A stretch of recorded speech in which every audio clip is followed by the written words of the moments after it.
everybody. Welcome to the Son of a Blitch podcast. I'm your host, George Blitch, and today I'm here with a very special guest, Judge Kevin Sharp. Judge Sharp is a former United States District Judge who served for 6 years on the federal bench after he was nominated by President Obama, receiving full bipartisan support with his unanimous confirmation from the Senate. While on the bench, Kevin presided over more than 4,000 civil and criminal cases. In 2017, he resigned from the federal branch and is now a lead attorney at Sanford, Heisler, and Sharp in Tennessee. Before beginning his journey of over 30 years in the litigation world as a judge and attorney, Kevin honorably served in the United States Navy as a petty officer with Patrol Squadron 17. Kevin recently worked with Kim Kardashian to help secure executive clemency for Chris Young, a young man Kevin was required to sentence to life in prison for a non-violent drug offense due to a draconian mandatory minimum sentence law. In 2021, President Trump commuted Mr. Young's sentence to time served, and Kevin was at the airport to greet Young on his return to Nashville. It was during this time that Willie Nelson's ex-wife, Connie, helped to get documents about Leonard Peltier's case into the hands of Judge Sharp. Since 2019, he has led a nationwide push to secure presidential clemency for Leonard Peltier, a 77-year-old Native American civil rights activist wrongly convicted in federal court and sentenced to 2 consecutive life terms for the killing of 2 FBI agents at the Pine Ridge Reservation on June 26, 1975. Although Peltier was initially convicted of first-degree murder, that conviction was later vacated, but his prison sentence was upheld for aiding and abetting a murder. The U.S. Attorney's Office has since admitted it doesn't know who killed the agents, yet Leonard is still incarcerated and in failing health. Judge Sharp, I want to thank you for your service to the country. I want to thank you for your lifelong service towards seeking justice. And I want to thank you for coming here today to talk about Leonard Peltier's case and what we can all do to see him freed after nearly a half century of wrongful imprisonment. Yeah, thanks for having me on, George. It's such an important issue, and this is really about the Constitution for me. I took an oath when I joined the Navy to support and defend the Constitution. When I went to law school and you passed the bar, you were sworn in as a member of the bar. You, again, take an oath to support and defend the Constitution of the United States. When I went to work for Congress, I took an oath to support and defend the United States Constitution. And then when I took the bench in 2011, I took that oath again to support and defend the Constitution of the United States against all enemies, foreign and domestic. And that's why this case is so important to me. And it's why Chris Young's case was so important to me that you mentioned earlier, right? When I took the bench, I had been mostly a civil rights lawyer, had little criminal law experience. And the criminal law is not complicated, but it's hard. And it's hard not because the law is so difficult to understand, but it's hard because there are people involved and liberties involved. Unlike a civil case where, someone's arguing over who owns the royalties to a piece of intellectual property. Right. Okay, that's money. And we can make those rulings. Nobody's going to live or die based on what happens there. But in the criminal system, these are people's lives, and there's nothing more important than liberty.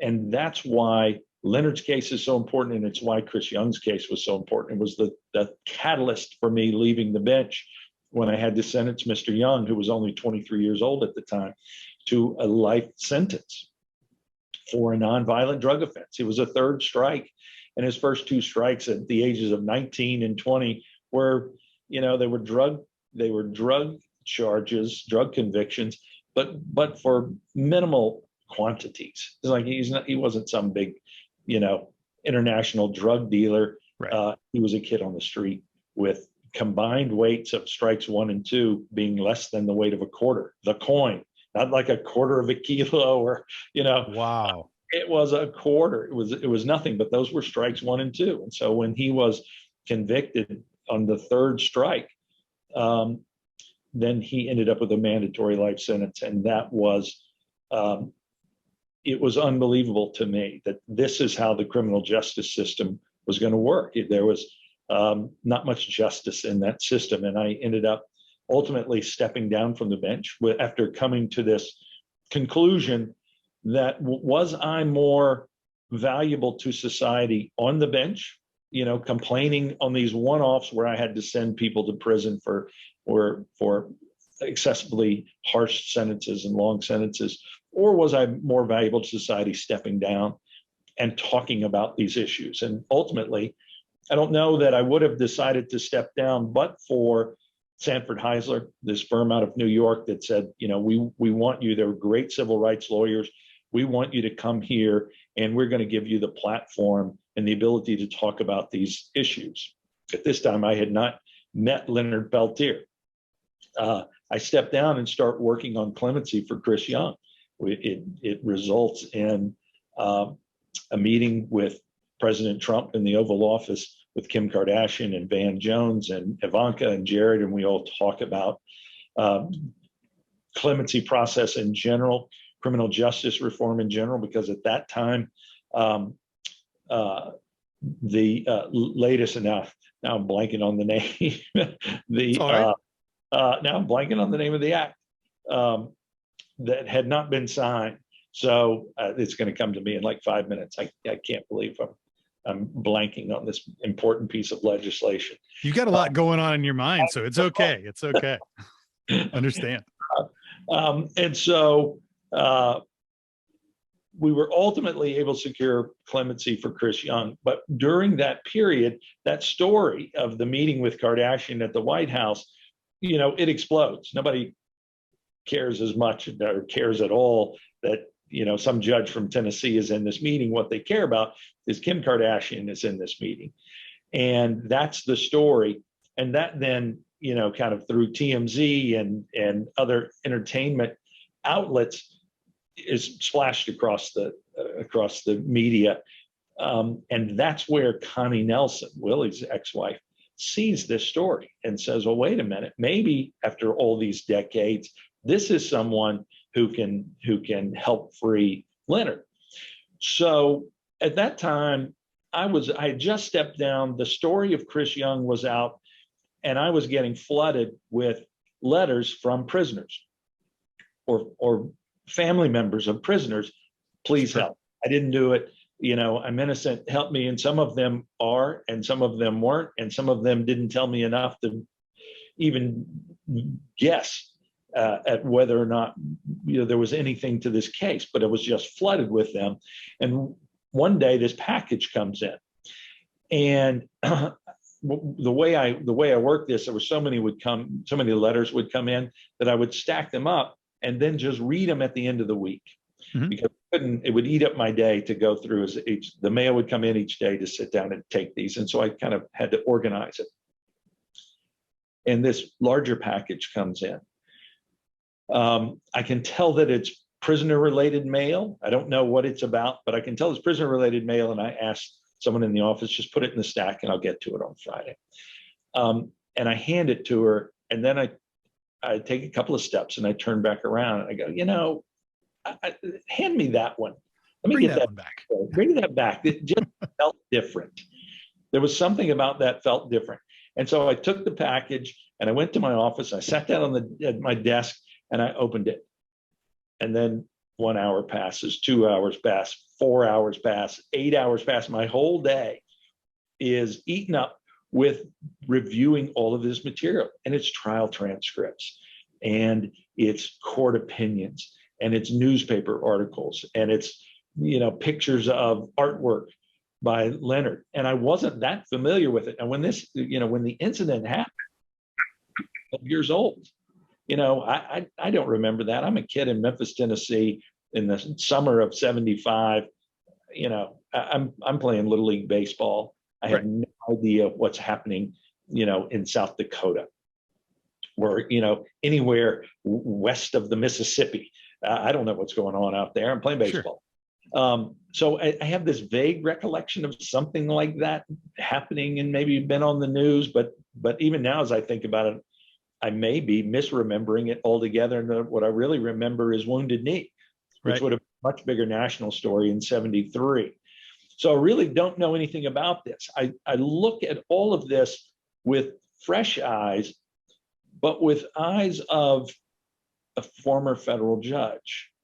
I'm not an advocate. I'm not a lawyer who takes on these cases. I took Chris's case because it was important to me, and I needed to step down and take that on. But, I'm not out looking for cases. And so I'm just reading this as a federal judge would read this.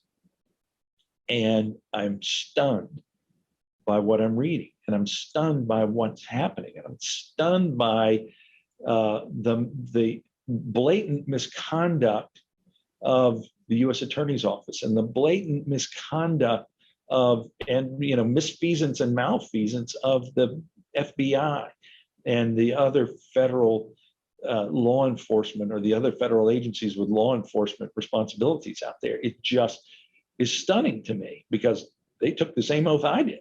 Right? We took this oath to support and defend the Constitution. And I'm reading this, and there's not much question about it. It's not like I'm throwing in some, information that's not just right there on the page. And that's what stuns me. And I'm outraged at what I'm reading. And so that's what kind of leads me to, all right, I've got to get in touch with this woman and go, okay, look, if Leonard wants me to take this case on, I'm in. This is the what happened is open and obvious. What was that next step of how you actually decided? Because I'm sure you were pulled to it. You had this connection at this point, and then how did you go about then saying, I'm going to take this case?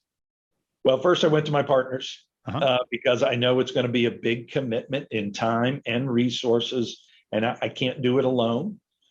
This is a case that, had been around for 40 plus years.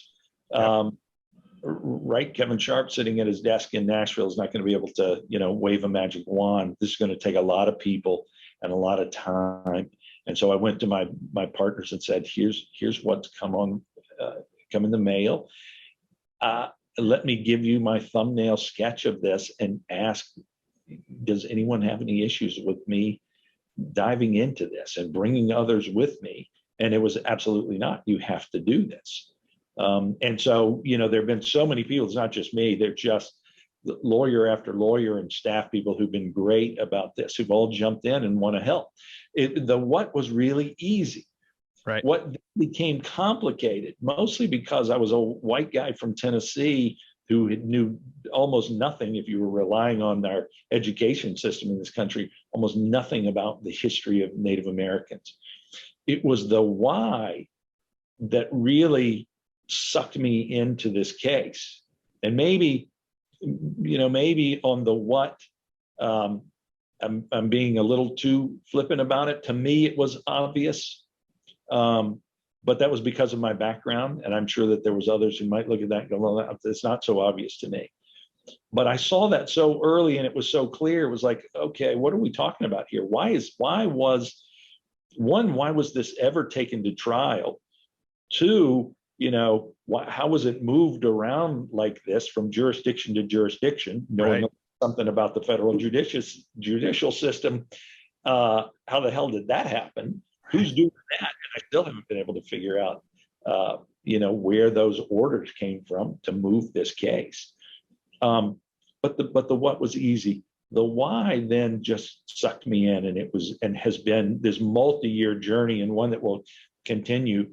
I'm sure long after I am no longer involved with this case, to figure out the history of this relationship between the Native community, the indigenous peoples, and the United States government. And you can't understand what happened on June 26, 1975 at Pine Ridge without understanding Wounded Knee in 73 and, Wounded Knee in 1890 and Alcatraz, in the 1960s, and all the trail of broken treaties and the takeover of the BIA building. All of those things play into why this happened. This wasn't some random act out there. It was a culmination of events that had transpired over hundreds of years that were of the United States government's own making. Yep. And I'm still digesting that, because it's so hard to understand, and there's so much of it's new. Right? If I'm talking to somebody out at Pine Ridge, they're going, well, We all understand that because it's part of our history, whether written or oral, for generations. You know, I'm the new guy. I'm the Johnny come lately to this. Once you learn in school about the one trail of tears, not the multiple trails that happened out there, but the one that we all know about, it's kind of over. There's your history lesson. Yeah, those are your 2 pages in the book. Yeah, maybe you got 2 pages. If that, yeah. Maybe it was 2 paragraphs. Just being generous. Yeah, right. That's it. And then it's, you know, you just kind of wade through this, and each turn of the new page, or speaking to someone who was there, or reading a book, this book I Will by Sharon Leonard, is a fantastic history of, you know, 4 founding members of AIM and kind of how they got there and what led them to that point, and their own childhoods that were created because of the childhoods of their parents. And that's the first time that I learned a little something about boarding schools, which again, you know, Leonard and his sister were kidnapped. Yep. He was 9, she was 6. They're kidnapped. I don't know what other term you use for that. That's what it was. That's what it was. And I didn't understand the full implications of that until the Canadian government starts to finally acknowledge their own boarding school system. And then we have, fortunately, a Secretary of the Interior who put together a committee and said, let's find out about what was happening here. Although they know it, they know what the answers are. But that was enough that right, you can't understand what happened on June 25th or June 26, 1975, unless you also understand the boarding school system. Sure. Because Leonard was a victim of those boarding schools, but so was Dick Wilson, the leader of the Goon Squad. And I'm jumping around a little bit here, but for those people who are familiar with the story and the reign of terror and the internal conflict that was going on within the tribal communities there, Dick Wilson and the Goon Squad, the guardians of the Oglala Nation, that they called themselves, the self-described Goon Squad, right? That led up to this immediate conflict. But again, it's easy to just kind of label Dick Wilson as a bad guy. And look, there were a lot of terrible things happening there, but I've started to try to understand Wilson as well, who was also a victim of these boarding schools. He took that trauma and channeled it. I think this is you know, Sharp being armchair psychologist, but channeled it into what would become the Goon Squad. You know, Dennis Banks and Leonard and those guys channeled that trauma into what would become AIM. And the government gets involved in that internal dispute. And you know, it's in some similar ways, it's similar to Vietnam. They pick sides. They pick the side that's most beneficial to the government, the side that's going to sell them, you know, land rights and mineral rights and these kind of things. But they pick that side, and they don't investigate murders, right? They become part of the problem. That escalates this conflict. People are dying out there. The FBI is not investigating those. They don't have to, because they know. To put a number on that, there was over 60 uninvestigated murders of traditionalist and Native American Indians on that reservation. And I believe I heard a quote from the governor at the time that said there was more murders during that period of time on that reservation than the rest of the state combined. Right. And that's just the murders, the assaults that were taking place. And, you know, I've talked to people there at the time who just said, you know, you couldn't send your kids to the grocery store. You always had to keep your head on a swivel, you know, just to make sure you didn't get shot or attacked, or the people who were assaulted just on the highways running through there. This place was chaos. And instead of stopping that, which the law enforcement should have done, they fueled it. And that's what brought AIM and Leonard and Robideau and Butler and brought those people to Pine Ridge to begin with. When the government wouldn't step in and do it and protect the traditionals, AIM did, and they were invited there, and that's what was happening. And so, was anybody surprised by this? Probably only, I don't know. Some of the people on the fringe may have been surprised by this, but everyone knew that the place was a powder keg. It was. And this was inevitable. So if you can walk me through the events of June 26th, and I'll kind of come in and give some commentary as well too, but what happened on the morning of June 26th, and how did this incident at Oglala occur?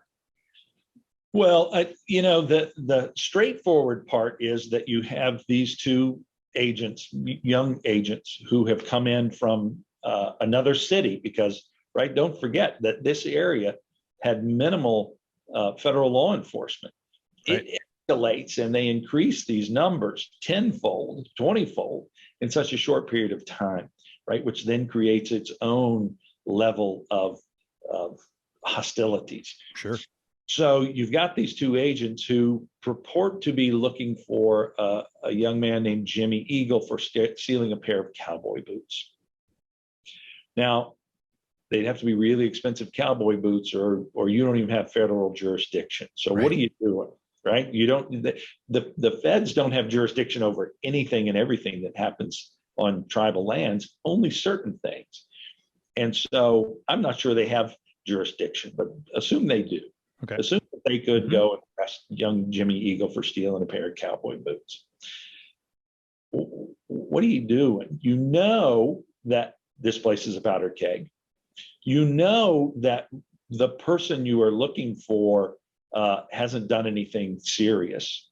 You know that you can't just, drive into this reservation like this. And in fact, there were, according to more senior people with the FBI who were there at the time, they say, well, no, there were protocols. They violated our own internal rules and should not have gone up there. Well, I question whether or not that was true, or why were they really doing this? And I don't know. I can speculate as to that, but we do know they went in there. They radioed in. This was before everything was recorded, so it's transcribed. But the transcriptions tell you that they radioed in, said they were following a truck, a red pickup truck that fit the description of the truck owned by Jimmy Eagle, who was wanted for these cowboy boot thievery. Now, they're in plain clothes and unmarked cars. We also know that the goon squad and the traditionals have and as you mentioned earlier, there have been 60 murders in this area over the few years leading up to this, right? Again, I keep saying this, but it's the best term. It was a powder keg. Yeah. That everybody was on edge for good reason. And so when unmarked cars, plainclothes, officers come onto the reservation, the people up at Jumping Bull Ranch, where AIM is and where the traditionals are, have gathered and are being protected. They don't know who these people are, right? Are these goon squad? I don't know. They didn't come up, flashing lights or giving the signal that they are one of us. So we know they are not one of us. And that means they are likely hostile. And they're seem to be following this red pickup truck, which ultimately stops. And that's where the shooting begins. No one knows who fired first, why, what was going on. They've radioed in and said we are now in a firefight with these guys. But who they are, we don't know. We do know who they weren't. We know that it wasn't Leonard Peltier, because Leonard Peltier was up at the Jumping Bull Ranch. We know that because the three boys who initially testified, one of whom was Norman Patrick Brown, 15, 16 years old at the time, testified that they saw Leonard going down the hill, but that was all coerced testimony. What we know to be the truth was that the shooting had started, And Leonard is up the hill, and he is talking to these boys to get them to get the women and children to safety, right? So he's down there starting this firefight. He's up the hill trying to protect his people and protect people and organize them and make sure they get out of there. So we know it wasn't Leonard.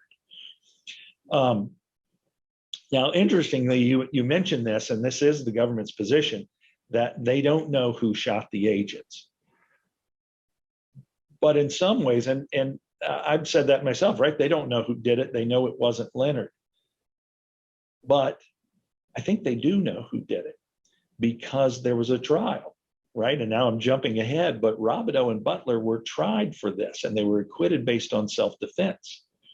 So it means that there was a killing, but it wasn't murder. There was a homicide, which is the killing of anybody, but it's not illegal because it was in self-defense. And so if they didn't commit a crime, who did Leonard aid and abet? And I think it's important to just point out real quick that they had their trial, and if Leonard was tried with them, he would have had the same result of self-defense. Right. So we can kind of get into why he wasn't there, because at the time he was fighting extradition charges in Canada, not feeling like he would get a fair trial, go figure. But that I just wanted to kind of point that out because it's an important fact of his timeline and theirs as well. Well, and and going back to the shootout itself, that the firing starts, but it's the other interesting, and this is all pure speculation, but how in the hell did you get so many federal agents and civilian militia there, 100 plus? How in such a short amount of time do you mobilize that group? I've been on that reservation. I know what the roads are like. I know how far it is to your major city or rapid city. I know how difficult it is to organize and get, I think it was 178 paramilitarily trained agents or whatever the number was, and some documents I had read there in like an hour, like whatever it was almost impossible unless there was some knowledge that you needed to get them ready to send ahead of time. They are ready, right? When I was in the Navy, we would stay on what we called the ready alert. We're not flying, but we all stayed together in the event that the Russians moved their submarines, the Soviets moved a submarine, that we were ready to launch. Yeah. Couldn't do that if we're all scattered about. Right. You're on call. We're on call, and being together and getting in the air in an hour or less is really hard to do. I can't imagine without having them all ready to go and on their own ready alert that you can gather together 150 plus agents and get them there in that amount of time. But again, that's all, it's speculating. The circumstantial evidence tells me this smells fishy. Sure. But look, you're there and there's this shootout. But they caused it. They cannot absolve themselves of their own responsibility for what happened there. And again, as we talked about earlier, that event didn't happen in a vacuum. That event happened because of all of the things that had preceded it in the days, years, months, decades, centuries before that led us here. And so, there we are. Now, ultimately, the group escaped. One young man, Joe Stuntz, was killed. Kohler and Williams were also killed. So 3 people were killed that day. And in spite of having, 100 plus agents, 100, 200 agents, a significant group of AIM members escaped. And they got out. Ultimately, you alluded to it earlier, Leonard made his way to Canada, fearing that he would not get a fair trial. He was absolutely right. And Robideau and Butler were tried. They went ahead, the judge said, we want to go ahead and put them on trial. The case had been transferred out of South Dakota to North Dakota and Judge McManus, because, the judge that had it, South Dakota, fearing that they would not get a fair trial, asked one of his buddies to take it. But then, the judge that tries Robideau and Butler has no idea why the third defendant initially Jimmy Eagle had also been indicted, but the indictment was dropped for lack of evidence.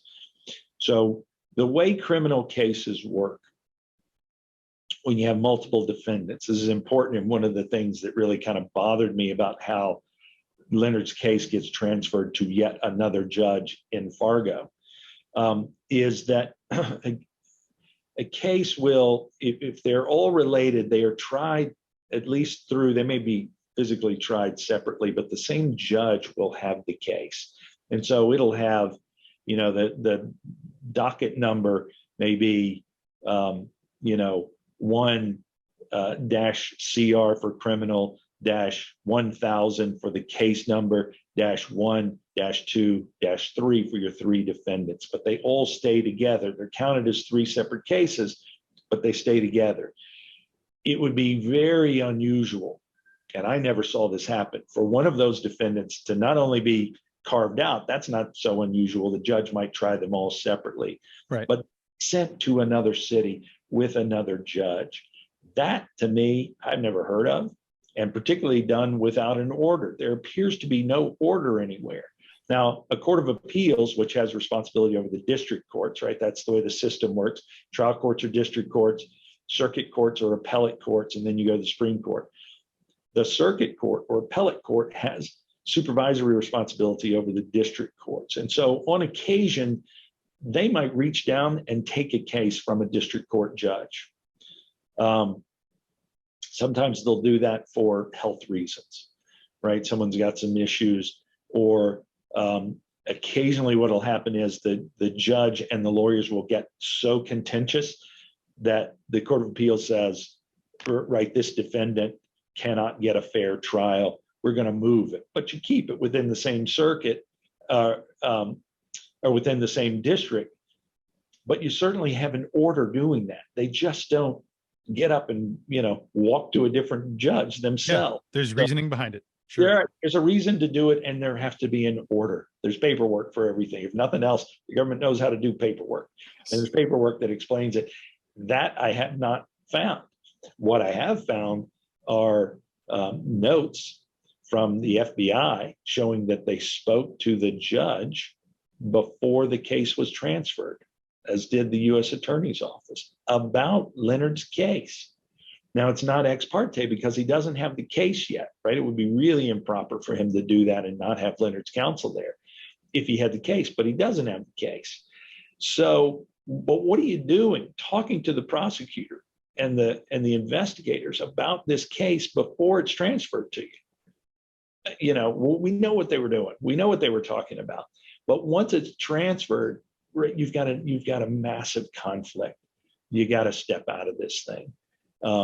And none of that was done, right? Because there was never an intent to give Leonard a fair trial, because Robideau and Butler are tried separately from Leonard because he's in Canada, and they are acquitted based on self-defense. Because, as one of the jurors said, we were more afraid of the FBI. Hearing all of this evidence, we were more afraid of the FBI than we were of these people. And well, there was a great question that was asked of one of the FBI agents that, look, if you didn't know who they were, but you saw this threat coming up your driveway, you're going to defend yourself, right? And he said, yes. So, right, it was clear that the jury came to the right conclusion that they should be acquitted based on self-defense, but it does mean that they shot them. And so if they're acquitted based on self-defense, then there was no crime.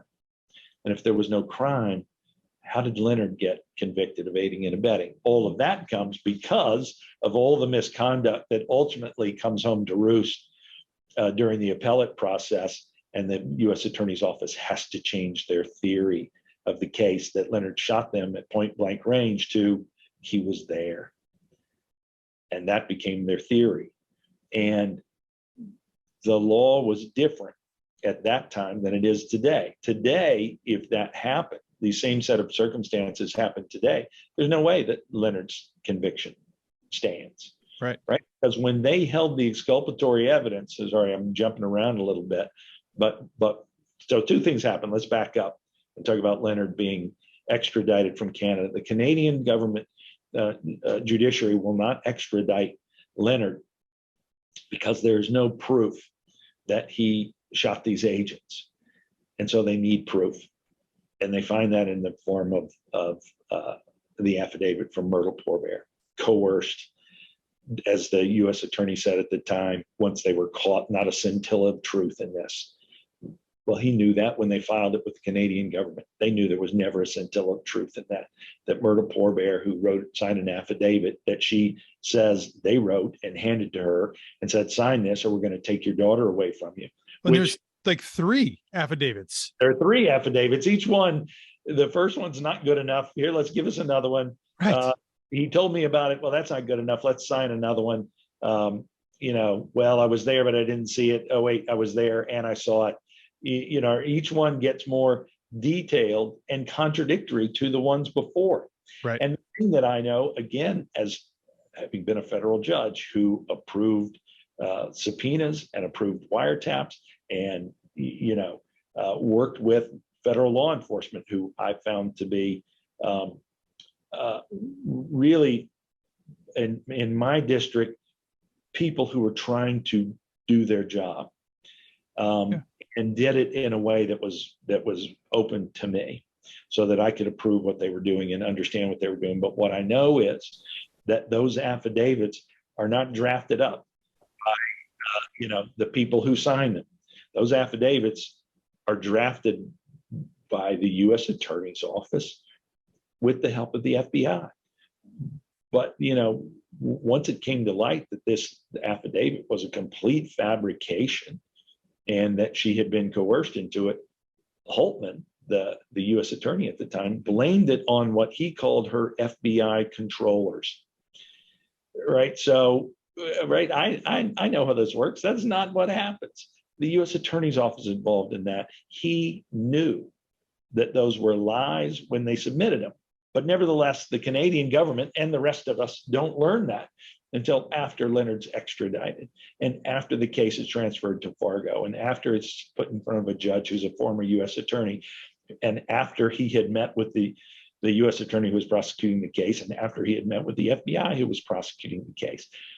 And then that judge then says, well, look, the FBI is not on trial here. We're not going to let this case be tried in the way that the earlier case was that resulted in a self-defense verdict.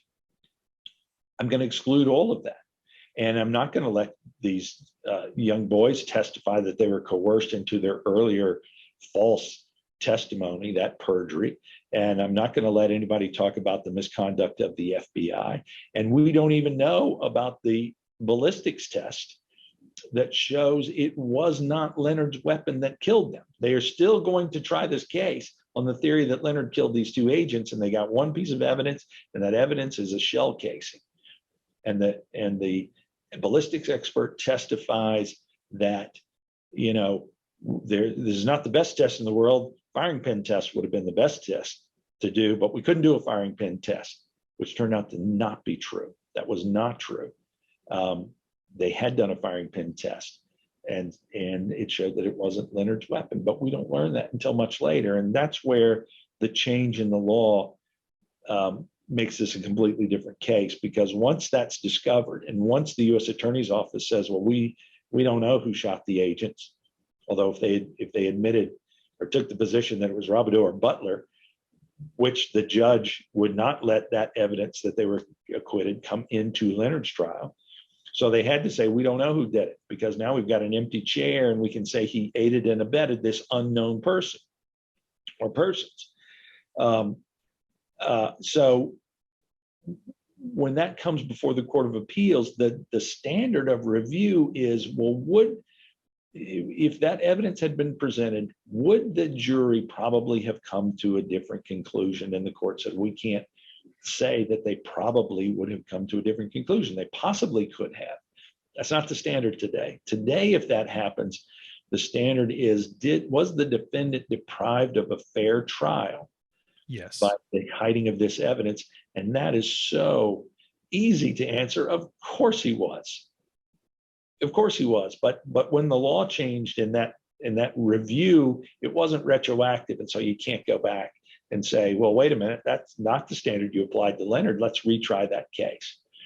And as we've learned recently, innocence really doesn't matter. You've got the Supreme Court saying, well, look, yeah, the guy may be innocent. This is the death penalty case they just ruled on. He may be innocent, but we've got to end these things at some point. There has to be a finality. We're not going to keep the case open just because somebody might be innocent. This is not justice. Where's the justice in all of this? So that piece doesn't help Leonard. The other thing that came out, and I'd never seen this written before, but I'm reading the trial transcript from Leonard's trial, and on day 2, 3 individuals show up in the courtroom. They have nothing to do with the case. They're 3 women who work at a local company there, and they come to the courthouse and they hand a handwritten note that they have all signed and it's been notarized. And it says, "We work with one of your jurors, and she is prejudiced against Indians, and we can't live with ourselves if we don't at least bring it to your attention." Court says, well, wait a minute, let's bring these 3 people in here. And he talks to them separately. Each one comes into the courtroom. They, take a seat, and they each tell a very similar story. We work with one of your jurors named Clock, and she told us that she may be called to sit on this jury and that she is prejudiced against Indians. Next person comes in, says essentially the same thing. Next person comes in and says the same thing. Then it's the judge says, well, okay, well, let's talk to Ms. Clock. Let's get the juror in here. And she comes in and he just says this, and I'm telling you this story at about the time frame that it took for them to deal with her admitted prejudice. So he calls her in and says, I want you to respond to this piece of paper here. And you think that she's either going to say, well, they misunderstood me, or absolutely not, I never said such a thing. And instead she goes, yeah, I said that. That's true. And then the judge says, okay, anybody go back to your seat? Yeah, right. Anybody got any questions for her? Leonard's lawyers say, well, you understand this is a really important case. Yeah. And you can be fair, right? Yeah. And then says, okay, she's all right with us. And the U.S. Attorney's Office says, we don't have any questions. I mean, I almost described for you verbatim what happened that day. And then as I'm reading the transcript, I turned to the back going, surely somewhere along the way, she gets excluded. Initially, I go to the next day thinking, because it was at the end of day 2. So I go to the transcript that started day 3 thinking, I'll see a new juror name. Yeah, let's see who they're going to exclude her. What's happening here? And instead, I read through it and I don't see them deal with it. And I go back and read it again. And then I realize they did deal with it. Here's what they did. The U.S. attorney said, Judge, that thing we talked about yesterday, we've come to an agreement on that. She's okay. And that's it. Then I realized that thing they talked about yesterday was a juror who admitted that she is prejudiced against Indians, and you've got a murder case where the defendant is an Indian. Leonard's lawyer says, well, Judge, if we exclude her, then an alternate will have to take her place, and that'll only leave us one alternate. And, if something happens, then we'll have a mistrial. And I'm reading that thinking, yes, congratulations. It's the second best thing that can happen to you after an acquittal, a mistrial, and try it again. This made no sense to me. So here's the other thing that's changed, though, right? At that time, they had waived that issue of a prejudiced juror on appeal because Leonard's lawyers waived it. They said she was okay with them. You cannot waive that today. The issues of juror bias, we now understand, are so important that it's not waivable. It is just a per se ineffective assistance of counsel, and you would get a new trial. But again, the law has changed. It was different then.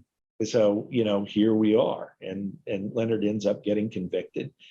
They go through the appeals. We find the hidden exculpatory evidence. It's called Brady evidence that's been hidden all this time. Should have resulted in a new trial.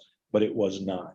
And, here we are for almost 5 decades later. And the U.S. attorney who took over the case. So the case is tried in 77. Carter wins the presidency in 76.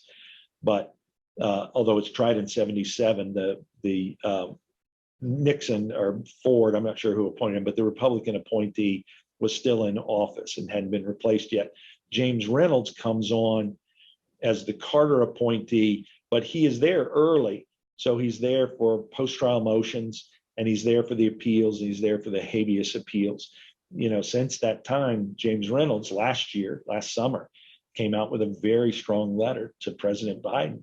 That's, that where he falls on his sword and says, we did things that were improper. This man needs to be released. You need to grant clemency here. And you had the judge, Heaney,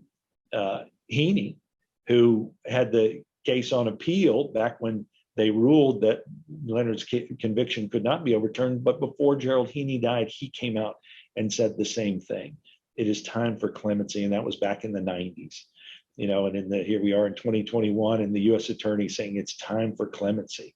When does this end? I didn't look at this as some kind of hired gun. I looked at this case as an objective member or former member of the federal judiciary, whose life really since high school has been dedicated to this country and this Constitution.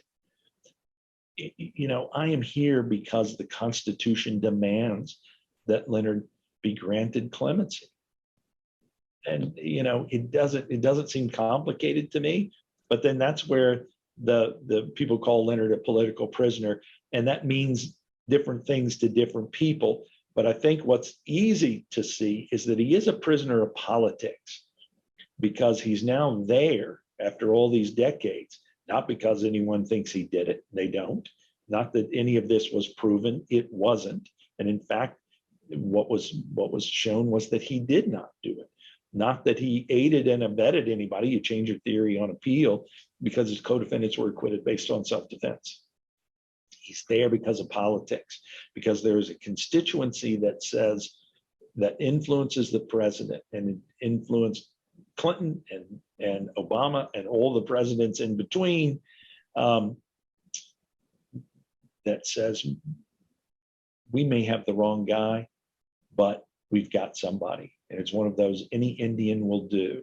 Now, one of the interesting things that happened, and this was a perfect example of that any Indian will do, when Leonard has been eligible for parole over the years. Parole was abolished in the late 80s in the federal system to show how tough we are on crime.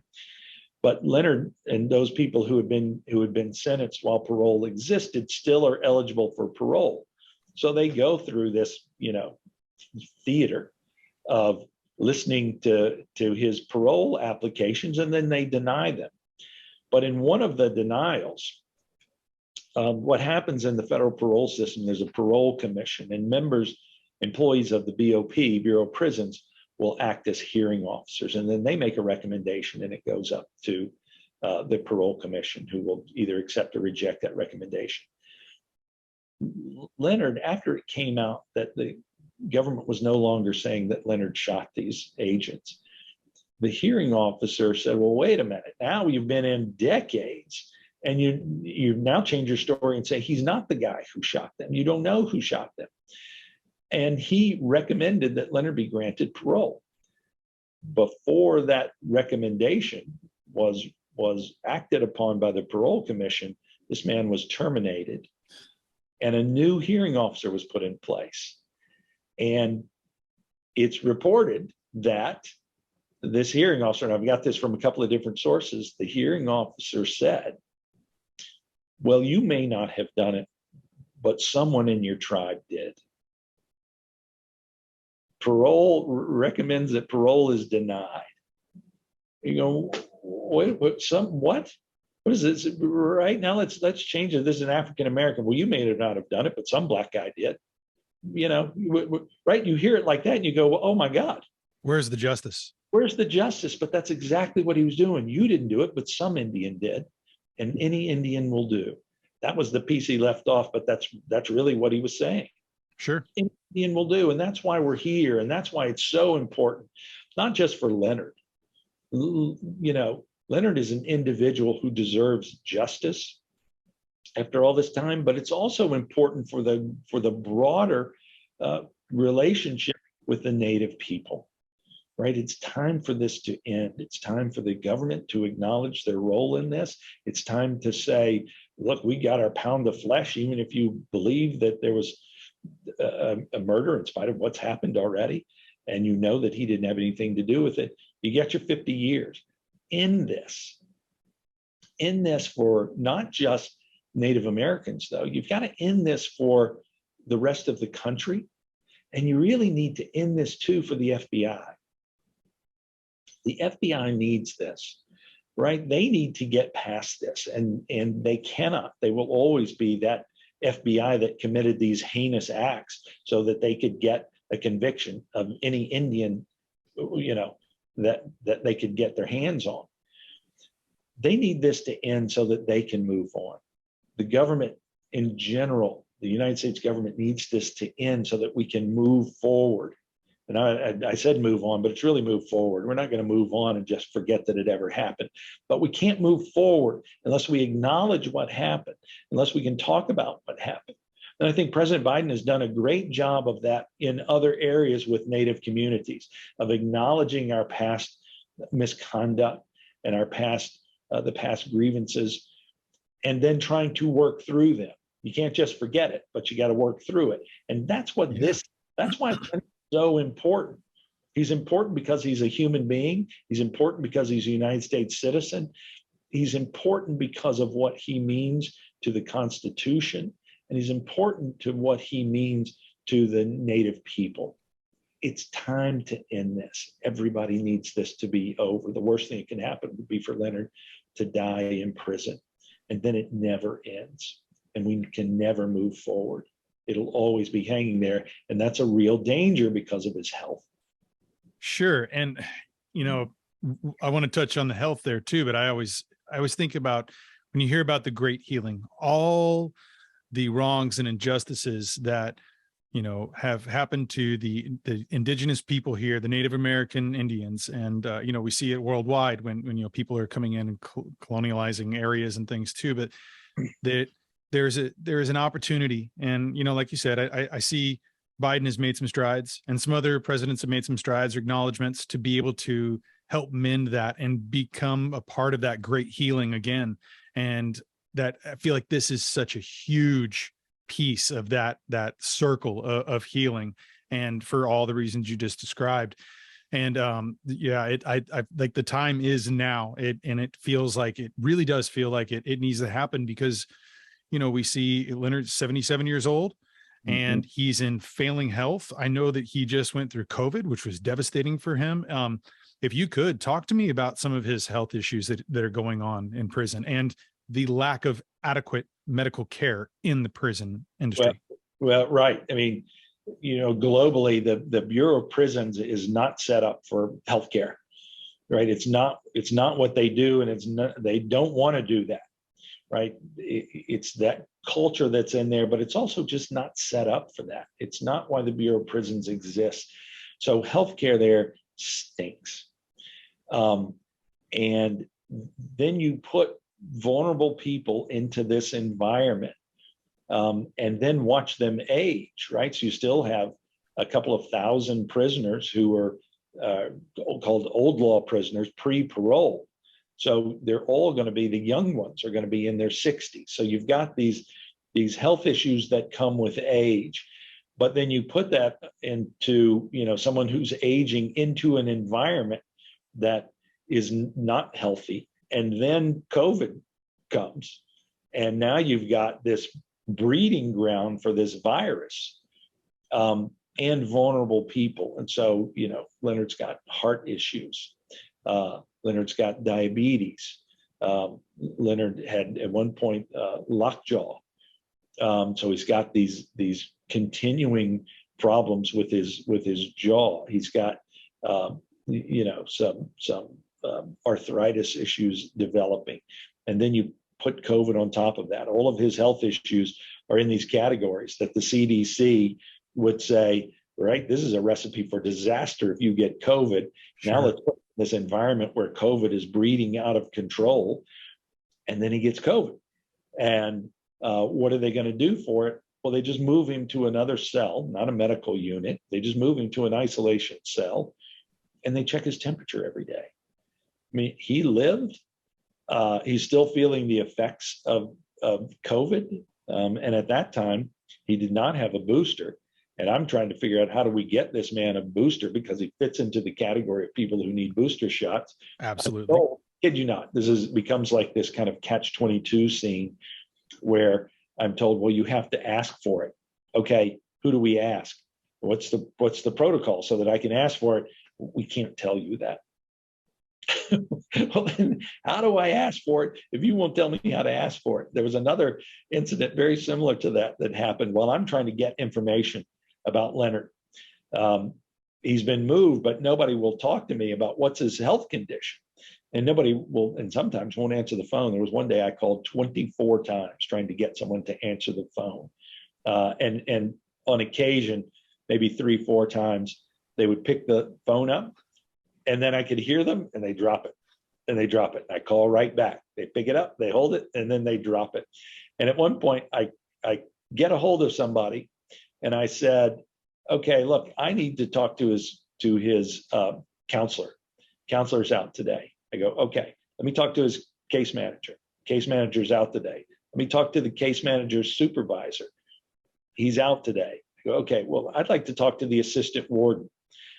You can't talk to the assistant warden unless it's authorized by the counselor, the case manager, the case manager's supervisor. And I said, well, they're out. So what happens if the person that I need to talk to is not there? And he said, I'm not at liberty to disclose that. And I go, I'm not asking for their home telephone numbers. Right. I'm just asking, who do I talk to so that I can talk to the assistant warden? And then the guy said, I told you I can't tell you that. And he hung up on me. It's like, what? This is like the scene from Catch-22 where they're talking about Major. You can only see him when he's not there. What? So this is the kind of, it's like this some kind of British comedy of government dysfunction, which has happened for decades. Oh, this is your experience, but I mean, I know of other folks who've been working in this case, and for my involvement since 2000, I mean, I've heard stories like this many a times where you're like, how is this possible? Right. It's the way it works. And then you can't take that organization and go, okay, now take care of a very sick old man. Now take care of a very sick old man who just got a disease that could kill him, who's contracted a virus that could kill him. Now he's gotten through it himself. There were days he went, so they put him in the isolation cell. And his water now is the sink that's in there, but the sink is not clean water. It's rusty and opaque, and he has no cup anyway. So he's got to drink it out of his hands, which are not going to be clean. About 4 days in, he finally gets a cup, and he uses that to run hot water, lets the water get as hot as he can, and lets the sediment settle to the bottom, and he drinks the clean water off the top. That's his water.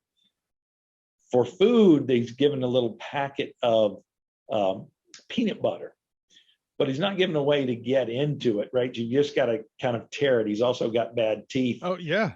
So he can't just, rip this thing off like we would. And so he's kind of spends his time struggling with a packet of peanut butter and a piece of bread that you then, if you can get it open, you just kind of squeeze it onto the bread. And it took, I think, about 8 days before they gave him a spoon. But, I couldn't get any information out of BOP. And when I spoke to Leonard after he got out, I go, well, so what was they told me you were in a medical unit. What were they doing to monitor you? He said, once a day, somebody would check my temperature. Right? Has anybody put an oximeter on you? Do they know what you're, right? Nope. They checked my temperature, and, gave me peanut butter and a piece of bread. So right? That something like that could kill him. You've got to get him out, and he's not over it, right? You're not out of danger. Right. People are COVID again, and when you put it in an environment like that, right, where everybody's using the same telephones, and it's a breeding grounds. It is a breeding ground. So it's just a matter of time. And can he survive that? I don't know. The worst thing that can happen, though, for all of us is for Leonard to die in prison. Then we can never move forward. It's a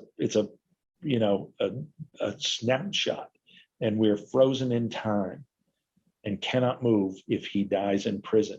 He's got to get out. So what do you feel is the most important, impactful move for us as individual citizens who believe and want to fight for justice and see a man that should be freed return to his children, grandchildren, great-grandchildren? And what do you feel is the avenue that you're working with and the International Leonard Peltier Defense Committee to see that we actually see Leonard Peltier freed soon? Well, that's the $64,000 question here. And what can we do to get him out? All the legal avenues have been exhausted, right? The law has changed, but he cannot take advantage of those laws. So we're now down to the president. And the president has the absolute authority to grant clemency. He can sign the piece of paper and let Leonard out tomorrow. But again, it's back, we talked about this earlier, he's a prisoner of politics. And politics live and die with constituents. Who cares about this issue? Right? That's what the White House, that's the analysis they're doing, that's the calculus they're doing. Who cares about this? And that's why writing to the White House, calling the White House, there are people there who will answer the phone and say, how can I help you? And you can tell them. There's an email system. You can go to their website and leave messages, write letters, flood them with handwritten notes. I know that's a lot of trouble, but even a short note that says, Mr. President, it is time to free Leonard Peltier. The White House needs to know that people care. They need to know there's a constituency out there that you can also write to, and this should be to all three of them, write, call, email your members of Congress and the Senate. You can write to the members of the Senate Indian Affairs Committee, write to members of the Judiciary Committee in the House and the Senate. They need to know that people care about this because it's back to politics. Senator Leahy came out and said it's time to end this. Senator Schatz, who chairs the Indian Affairs Committee, has said to the president, it's time to end this. Senator Hirono, who sits on the Senate Judiciary Committee, has said it's time to end this, Mr. President. Representative Grijalva, and I can go through, there's about a dozen other members of the House, important members of the House have said to the president, it's time to end this. Those are all part of the president's constituency. It's us as individuals. It's individual members of the House and Senate. It's the House and Senate collectively. It's agencies. We are all constituents that the White House cares about. But if they don't hear from you, they don't know that you care. And that's why you got to hear from people. That's why it's so important. You can't just say, man, they really ought to free Leonard Peltier. You got to say it to somebody with the authority to correct that. And that's the White House, and that's members of the House and Senate. And that's, it's any of your organizations that come together as an organization, the tribes of all across the country in the NCAI, National Congress of American Indians, resolution after resolution to say, Mr. President, free Leonard Peltier. People have to hear your voice. And if they don't hear your voice, then what's the point of supporting freedom for Leonard if nobody knows it? So let them hear from you. That's the most important thing that can be done, and it will work. And I believe it is. I feel like the time is now. I think the place is here, and I'll be putting in links. As soon as we're done with the discussion, there's going to be some folks who have come on, some celebrities, some musicians, artists that we have messages from them for President Biden, and also to try to get as many people who are listening to this and who are familiar with Leonard's case to get out there and flood social media. Have these letter, email campaigns, phone calls, everything that we can do in every single avenue because I find that this time is absolutely the most valuable time for Leonard, and we need to get him out immediately. His health care is it's horrible, the conditions he lives in. And I feel like it's, he needs to be back with his people and with his family. And the time is now. You're right. It feels different. And here's one of the things: what's being said about Leonard is not new, right? We've known for decades about the misconduct from the U.S. Attorney's Office and the law enforcement, federal law enforcement in the area at that time. This is not new, but now I get the sense that people are willing to listen. Right? The ears are open. People are open to hear these things, to talk about the misconduct of human beings, right? The agents are just humans. Sure. People who work in the U.S. Attorney's Office are fallible and they do bad things, and that's what happened. But also people are willing to open up and be receptive to hearing about the misconduct towards the natives and towards the indigenous people by the United States government. And boarding schools are a perfect example of that, which Leonard was a victim of. Hearts and minds are open to hear this now. And that's why this window is here. And it's important because I don't know when this window will close again, but there is a moment here where Native American voices are being heard, and voices of not just Native Americans, but of any average citizen, to talk about these issues. They are heard. I think this administration is hearing them. So, how long is this window gonna stay open? I don't know, but it's open right now, and it is time for Leonard to go home. And you said it, right? He's got grandkids and great grandkids, and there are people who want to take him in. His tribe, the Turtle Mountain Band of Chippewa, have said, we have a place for him. He is an elder in our tribe. We want him home, and we're going to take care of him. It's time, President Biden. It's time. It is. I want to thank you so much for all your hard work with Leonard's case, and so much that you've done on behalf of this country, and what you've served, and really trying to seek out true justice here. You're an inspiration for many people, and I will continue to be in touch and in support any way that I can for Leonard. And I definitely want to just thank you for everything that you've done and that you continue to do. Someone's picked up the good fight, and I'm glad it's you. Thank you. I really appreciate that. And I think one of the things you touched on is the reason that I'm passionate about this is because I love this country. Mm-hmm. And that's who we are.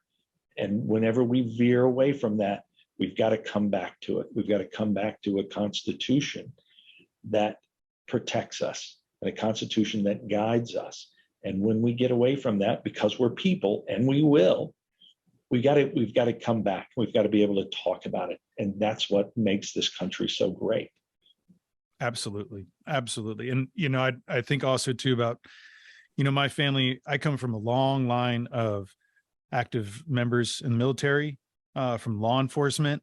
And, I want to take a note too, to make sure that people understand that there are people, and especially on June 26th, on the 47th anniversary of this incident, there are people who are praying for the families of those agents, for Joe Stuntz, who was shot at long range with a sniper rifle. There are people who are collectively all around the world mourning the events of this and all the people who were involved, because it's not just something that echoes into the Native American world. It's into every agents and anybody who's in that judicial system. And there's a lot of just pain that has come from this. And I feel like this is a way to stitch through that and be able to help that healing, because it will heal our nation. It'll heal our connectivity between ourselves as humans. And we won't forget those people who have laid down their lives and for our country. And we won't forget the people who've been railroaded by injustices. And we won't forget until we can all come together and do something about that. And right now, I feel like our movement to be able to bring all those things together is to do the right thing and help get Leonard Peltier home. Right. Absolutely. Yeah. Thank you for that. That's absolutely. So we will be in touch. Any major announcements, anything that happens, please, let me know. We'll get you back on. Let's keep in touch with everything. And once again, thank you for your time today, and thank you for your ongoing fight for justice. Thank you. Thanks, sir. Cheers. Hello, everyone. I'm about to show you some videos of some celebrities, artists, activists, and supporters of Leonard Peltier who have believed in his innocence for decades, and they have all known that he never got a fair trial, and that if he did, he'd be free, and he'd be with his children, grandchildren, and great-grandchildren now. I implore all of you to raise your voices up, to battle against the injustice here and other places in life, and speak your mind. Even if your voice shakes, get your voice out there. It's the most important thing that you can do, is to speak for the truth. I want everyone to go ahead and take 30 seconds or 3 minutes of your day, record a video of you talking about Leonard Peltier's case and about the fact that President Biden needs to grant him an executive clemency immediately. Share those on your social media outlets, share them with your friends, share them with the constituents and the folks that you vote for. The elected officials, they are there by the power of our votes. And we need to let them know how we believe and how we need them to act in our best interest and behalf. We need to make sure that every single one of these pleas of justice, of reform, of truth to get Leonard Peltier out of prison, that they all land on the desk of President Biden, and that he does the right thing. Something that other presidents have not done, whether it's been by force from FBI agents, and whether it's been people who are afraid of admitting that somebody has been wrongfully put into prison and what that will look like for the criminal justice system. Those things don't matter anymore.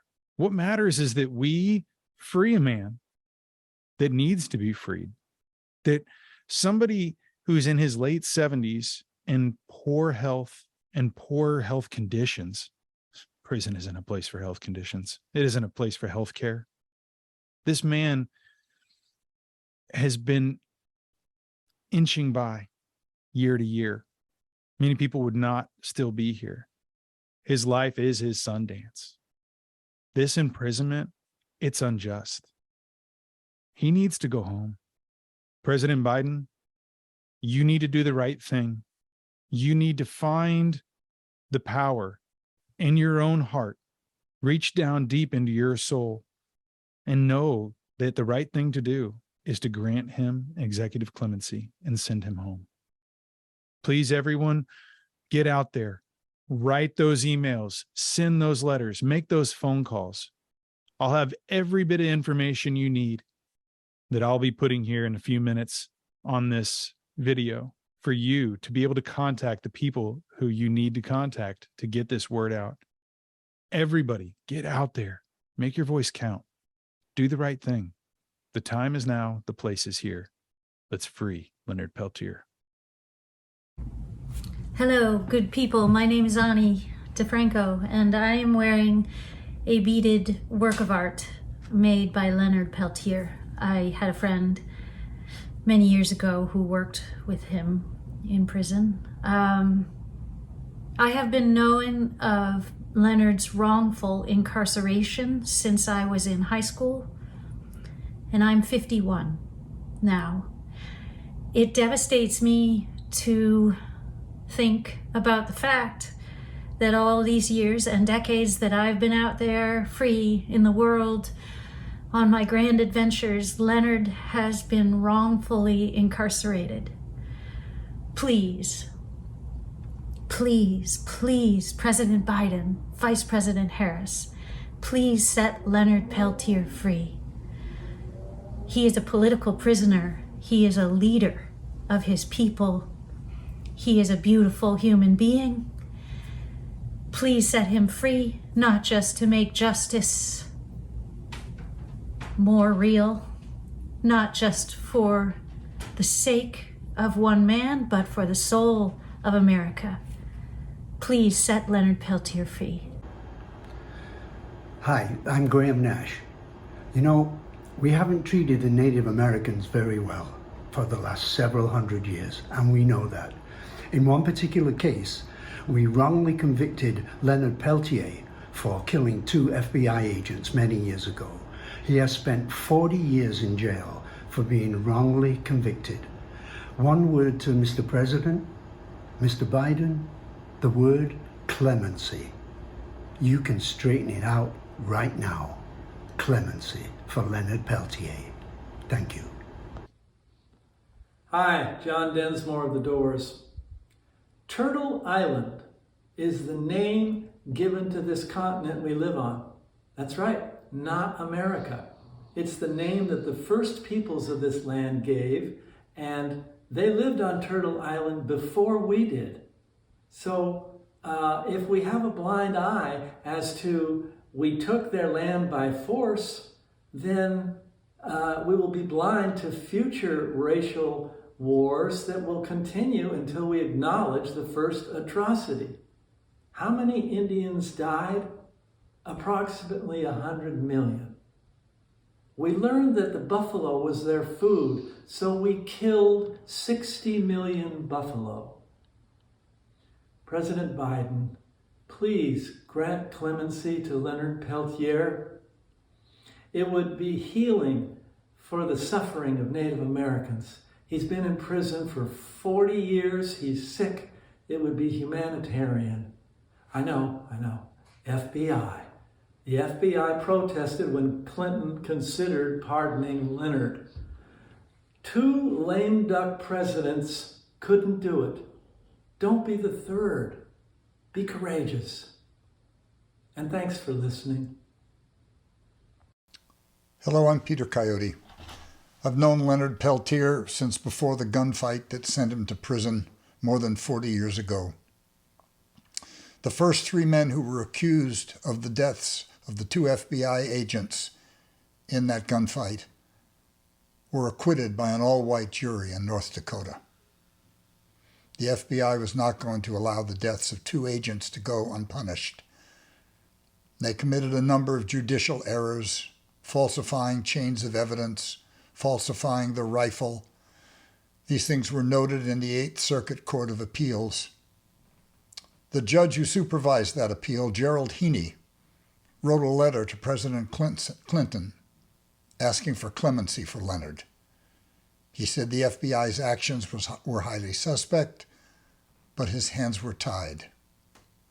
Don Edwards, a 30-year congressman, also a former FBI agent, said that the FBI was completely out of line on that day. They behaved badly, they violated judicial standards, and he came to believe that Leonard was innocent. Now, what Leonard was convicted of was aiding and abetting the murder. He was not convicted of the murder himself, but he was sentenced to 2 consecutive life terms, which made him ineligible for parole. So he's at the end of his life. Had he been convicted of murder, he would have already been up for parole, would have been out on parole after 20 years, 28 years perhaps. He served more than 40. It's time for compassionate release. It's time to let him go home to his people. It's time to begin healing this nation's crimes to Native Americans. And a very good place to start would be releasing Leonard Peltier. Thank you very much. Hello, this is Tom Morello sending love and support to Leonard Peltier and all of his supporters. We must continue the fight to free Leonard Peltier, a true American hero. His struggle as a freedom fighter and as a prisoner of war is one that is very important and central to the core of the American injustice system. So Leonard, we love you, man. We're behind you. We will never stop fighting until you're free. Hi, this is Peter Gabriel in England. The history of the Native American peoples in the United States has been one of theft of land, rights, suffering after suffering, injustice after injustice. And to see Leonard Peltier still in jail more than 40 years after he was wrongfully convicted is a terrible crime. He should be out. He should be able to enjoy his last years as a free man. Please support this campaign.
boatman kneels by the gray muddy river. He holds in his hand a fistful of dreams. As he tosses those pebbles down into the water, the dreams fall from his eyes in bloody red tears.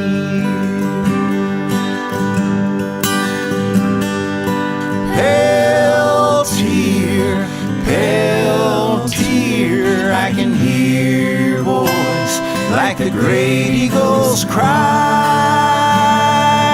Peltier, Peltier, it's a good day to die. It's a good day to die. You're the victim, cold cowards and lies. They twisted the truth and wore their disguise. Like the trail of tears, the broken treaties of old. But all the gold in the black hills can never buy back their soul.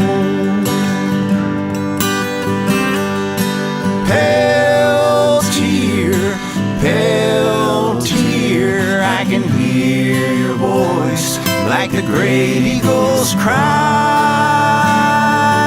Peltier, Peltier, it's a good day to die. It's a good day to die. They come on to your land and steal you away, holding on like a thief with no price to be paid. Your only crime is your aboriginal skin, but someday they'll break from the weight of their sins.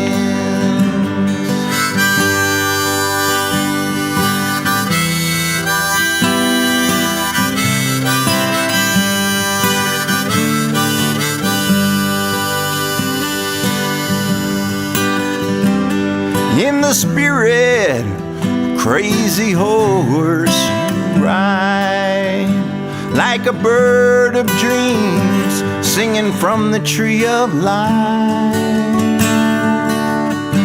Though your body lay shackled behind the walls and the bars, your spirit flies free like a dream in the sky.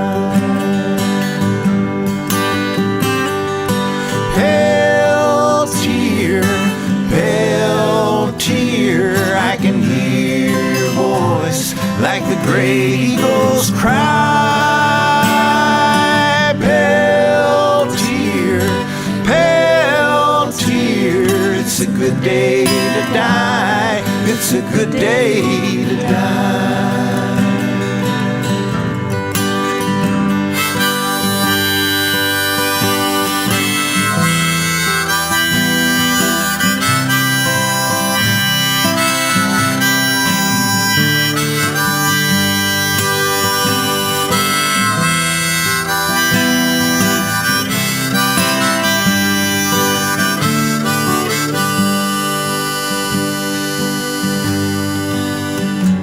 And I pray that someday I will see you again as a free man with your family and friends, holding your pipe as the red lion roars at the foot of the tree where the spirit birds soar.